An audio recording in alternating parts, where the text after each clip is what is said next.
环境的议题来关心的是，这新竹市第68快速道路桥骹呢是挖到大量的废弃物。除了这营建废弃物以外，也阁有要挖20当前总统选举相关的这广告的机啊。即马环保局已经通报水利署来会勘，赶紧把这物件甲摒好掉，也来调查废弃物的来源。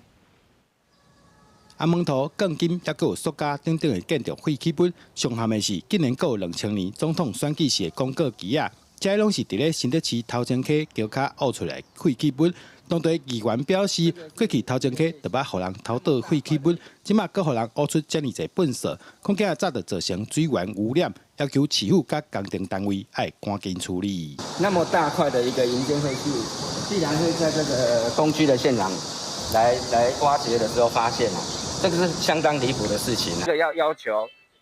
市政府环保局一定要严格的管控。那也要求这个设计建造单位在施工的过程当中，一定要把这些废弃物一定要清理干净。头前溪对新竹民众来讲是真重要的用水来源，康必局接到通知了，唔敢大意，除了暂停工程以外，也赶紧通知水利署相关管理单位到现场会勘，要来厘清废弃物来源。开挖土层下方发现大量的废弃物，其中包含营建废弃物、塑胶、家具、轮胎、木材。为了维护环境品质，并且确保工程的顺利进行，将依据现场的市政，持续的追查违规行为人，并且会积极的督促土地管理单位进行环境复原工作，彻底清除该处废弃物。康必局指出，后续除了会依照现场实证追查违规偷盗来源以外，还会进行环境复原作业，将废弃物彻底移除清去了后，再继续进行相关的工程。记者杜君豪，新竹报道。